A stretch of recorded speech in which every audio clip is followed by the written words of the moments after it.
E estamos no último dia do Mato Grosso Clima e Mercado na rodada pelo campo, né? Rodaremos esse dia a região do Vale do Guaporé, município de Conquista do Oeste, Nova Lacerda e Pontes de Lacerda.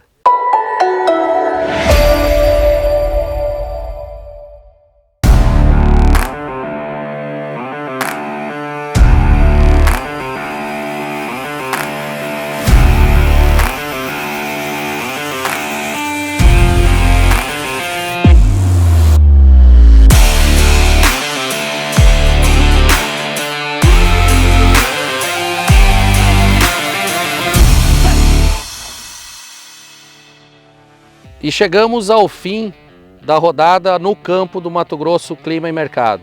Saímos logo cedo de Comodoro, né? Descemos aí para a região do Vale do Guaporé, então uma característica interessante que a gente sai de 650 metros de altitude e vai para cerca de 200 metros, né? Já percebe uma diferença de temperatura, de clima muito grande, né? Rodamos pelo Vale do Guaporé, passamos pelo município de Conquista do Oeste, e estamos no município de Pontes de Lacerda. E na primeira propriedade que visitamos, o produtor de família tradicional e conhecendo a região, nos relatou, né, sobre a sua experiência nessa safra 23/24, que repete o mesmo cenário das outras regiões, né? Já estamos aqui no Vale do Guaporé, né, saímos de Comodoro e descemos a serra aqui, né, para divisa com a Bolívia, né, aqui próximo ao rio Guaporé. E é uma região relativamente nova para a agricultura, né, Yuri? Isso. Nós estamos aqui com o Yuri Servo, nosso novo delegado da ProSoja agora também, né? Vai participar conosco lá na entidade. E Yuri, gostaria de ouvir aqui um parecer teu assim, sobre essa safra, sobre a questão climática que está interferindo, como que isso está interferindo no dia a dia aqui de vocês que são produtores na região do Vale do Guaporé.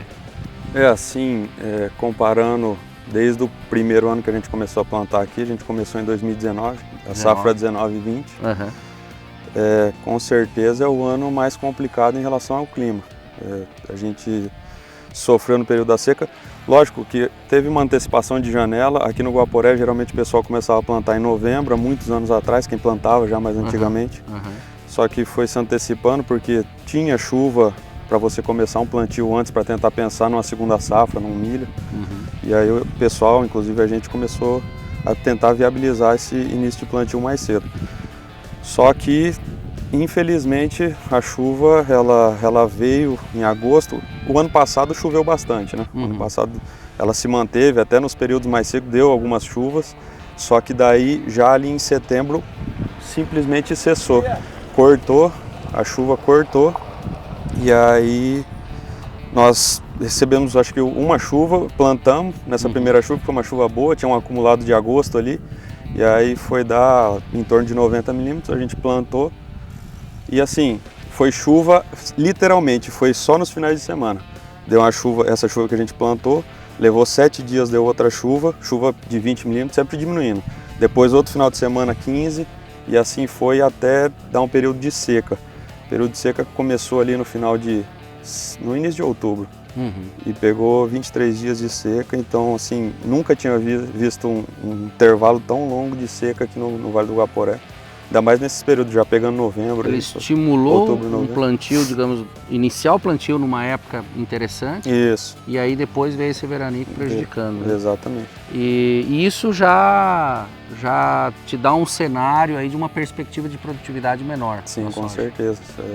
A gente vê que essas sojas, as primeiras plantadas, o porte já está bem mais baixo do que deveria estar, né? A gente, com essa seca, a gente perdeu a soja que estava mais velha, que estava florando, abortou muita flor, então a gente perde aquela parte do bacheiro.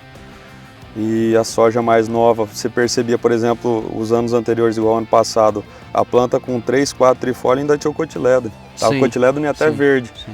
Hoje essa aqui, por exemplo, que a gente plantou ela pegou metade dessa seca, ela não tinha de onde extrair, não tinha umidade no solo para puxar, ela extraiu do cotilédone, secou o cotilédone e não tinha nem dois trifólios. Ou seja, ela queimou as reservas muito rapidamente. Exatamente, né? Então ela trava, né?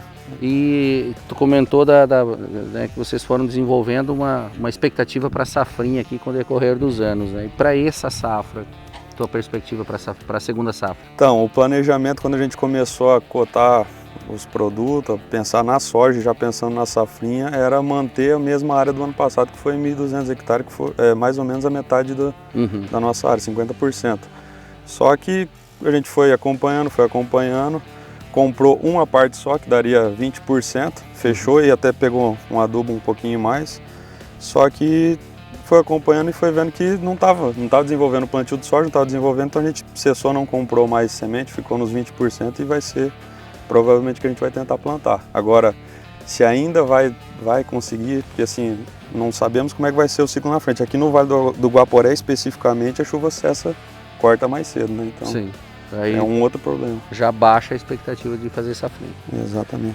Chegando em Conquista do Oeste, na Fazenda Galera, conversando com o seu Carlos Eduardo, a gente percebe aí esse atraso de até 40 dias do plantio. Mas a análise é a seguinte: se ele tivesse plantado lá atrás, ele teria sofrido a mesma que a gente da área que a gente viu, e estaria com uma planta totalmente comprometida nesse momento. Já estamos aqui no município de Conquista do Oeste, né, nas margens da BR-174, e aqui na Fazenda Galera, vamos conversar com o Carlos Eduardo.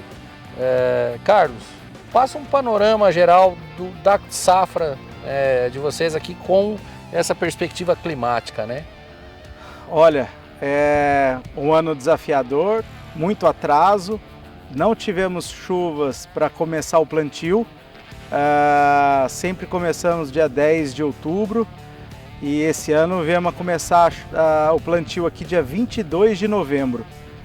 Muita seca, muito calor e hoje é com alegria que nós atrasamos, que graças a Deus começamos com mais umidade, nascendo bem, mas não está fácil, o ano desafiador. Um ano difícil, Difícil. Né? Interessante isso, dá um atraso aí de praticamente 40 dias, 40 né? dias. 40 dias atrasado o início do plantio.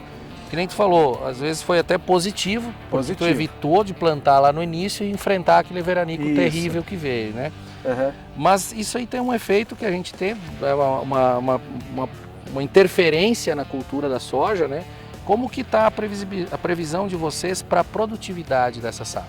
Olha, aqui o nosso fim de safra na nossa região sempre entra um pouco em dezembro. Uhum. Então, e nós temos um problema sério aqui no Vale do Guaporé, que é um alongamento de ciclo por conta de luminosidade. Entendi. Isso traz uma muita luz. Aqui vegeta demais a nossa soja, alonga o ciclo, nós temos uma produtividade alta, então a gente acha que plantando um pouco mais tarde, até dia 10, dia 15 de dezembro, nós vamos ter às vezes um ciclo mais normal da soja, dependendo do clima. Entendeu? Então, às vezes não vai quebrar tanto a nossa produtividade, por conta dessa luminosidade maior que a gente tem e o solo que a gente tem aqui. O ano passado nós plantamos 70% da nossa área em safrinha de milho. Esse ano não vai dar nem 5%. E fora da janela. Então, teoricamente, não plantaria nada de milho esse ano. Vai ser só capim, na segunda safra de capim. E já recorremos ao mercado atrás de milho. Eu já tinha deixado um pouco de estoque para o primeiro semestre, mas o segundo semestre eu tive que recorrer ao mercado e já fui comprar. E agora vamos ouvir a opinião do Yuri, né, analista de soja do IMEA, que tem nos acompanhado nessas últimas 2 semanas, sobre a sua análise das características, né, dessa região relacionado a mercado e a situação financeira e econômica da cultura aqui. Bom, o que eu pude observar aqui na região, né, que o produtor conseguiu, né, travar os custos da safra, então, assim como lá na leste que a gente rodou, também tem a preocupação com o milho segunda safra, né? E o que me chamou a atenção também foi a questão do barter já com o milho disponível, né? O produtor que teve aí essa grande safra de milho aí que a gente observou, agora está pegando esse milho e já fazendo a troca para a próxima safra do cereal, né? Que acaba sendo até algo interessante o produtor ter a capacidade de armazenagem, né, Ilson? Sim. Porque aí ele consegue trabalhar com esse grão disponível que ele tem ali, às vezes até lá adiante da safra, né? Isso, exatamente. Então, além disso, a redução também, que a gente também observou tanto aqui, tanto lá no leste, né? Então a gente também vai ter, a primeira propriedade que a gente visitou vai reduzir, vai plantar só 20% da área de milho, e essa propriedade a última que a gente visitou também vai fazer só para os animais, né? E além disso vai ter que comprar ainda um pouco mais para estar suprindo aí a necessidade. Ele não vai ter nem janela suficiente para produzir a própria demanda da propriedade dele. Exatamente. Na parte pecuária, né? Isso, exatamente. E se você chegou até no final desse vídeo, não esqueça de compartilhar, de deixar o seu comentário e de curtir os nossos vídeos. E hoje, em especial, sendo o último dia do Mato Grosso Clima e Mercado dessa safra no campo, eu gostaria de agradecer imensamente, né, a todos os produtores que nos receberam em suas propriedades, mesmo nesse momento tenso e difícil de problema climático, tirou um momento para conversar com a gente, para trocar ideia, para nos dar informações, né, da realidade que ele está vivendo. Então é impossível nomear todos que nos atenderam, né, Franklin, nesses dias, mas um grande abraço, muito obrigado, a atenção de todos vocês.